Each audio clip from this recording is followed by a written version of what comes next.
തൃശൂർ ചേലക്കരയിൽ കോൺഗ്രസ് നേതൃത്വത്തിനെതിരെ പോസ്റ്റർ. ബന്ധു നിയമനവും കോഴ നിയമനവും ചേലക്കരയിൽ എന്ന തലക്കെട്ടിലാണ് പോസ്റ്റർ പ്രത്യക്ഷപ്പെട്ടത്. സേവ് കോൺഗ്രസ് എന്ന പേരിലാണ് പോസ്റ്റർ പതിപ്പിച്ചിരിക്കുന്നത്. സുരജ് സജി തൃശൂരിൽ ചെയ്യുന്നു. സുരജ്, ഈ ഉന്നയിക്കുന്ന ആരോപണങ്ങളൊക്കെ ആരെങ്കിലും കൃത്യമായി ലക്ഷ്യമിട്ടായിരിക്കുമല്ലോ ഇപ്പോൾ ഇങ്ങനെ ഒരു പോസ്റ്റർ വരുന്നതിന്റെ പ്രേരണ അതെന്താണെന്നാണ് മനസ്സിലാക്കാൻ കഴിയുന്നത്?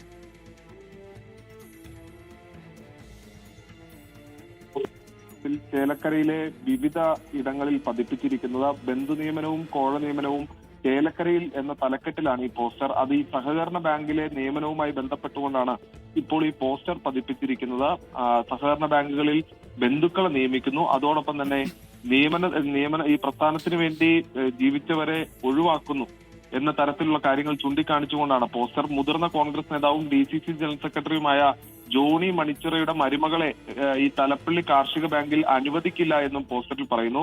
ഇവരുടെ മരുമകളെ ഇവിടെ ജീവനക്കാരിയാക്കാൻ നടത്തിയ ശ്രമത്തിനെതിരെയാണ് ഇപ്പോൾ ഈ പോസ്റ്റർ എന്നുള്ളതാണ് നമ്മൾ ഇവിടത്തുകാരുമായി സംസാരിക്കുമ്പോൾ പറയുന്നത്. കിള്ളിമംഗലം കാർഷിക ബാങ്ക്, അതുപോലെ തന്നെ Painkulam multi purpose bank, Thalappilly taluk കാർഷിക ബാങ്ക് തുടങ്ങിയ ബാങ്കുകൾ കോൺഗ്രസ് ഭരിക്കുന്ന ബാങ്കുകളാണ്. ഇവിടെയെല്ലാം തന്നെ കോഴ വാങ്ങി നിയമനങ്ങൾ നടത്തുന്നു എന്നുള്ളതാണ് ഈ പോസ്റ്ററിൽ ഉയർന്നിരിക്കുന്ന ആരോപണം. സേവ് കോൺഗ്രസിന്റെ പേരിലാണ് നിലവിൽ ഈ പോസ്റ്ററുകൾ പതിപ്പിച്ചിരിക്കുന്നത്. സുഹേൽ, പാൻ സ്റ്റേറ്റ് വിഷയമാണ്, പ്രാദേശിക വിഷയം കൂടിയാണ്. പാർട്ടിയിലെ കാര്യക്കാർക്ക് വേണ്ടപ്പെട്ടവർക്ക് ജോലിയും കൂലിയും കൊടുക്കുന്നു എന്ന ആരോപണം ഉയർത്തിയാണ് സേവ് കോൺഗ്രസ് ഫോറം എന്ന പേരിൽ പരക്കെ പോസ്റ്ററുകൾ വ്യാപിപ്പിച്ചത്. സൂരജ് സജിയാണ് വാർത്തയുടെ വിശദാംശങ്ങൾ നൽകിയത്.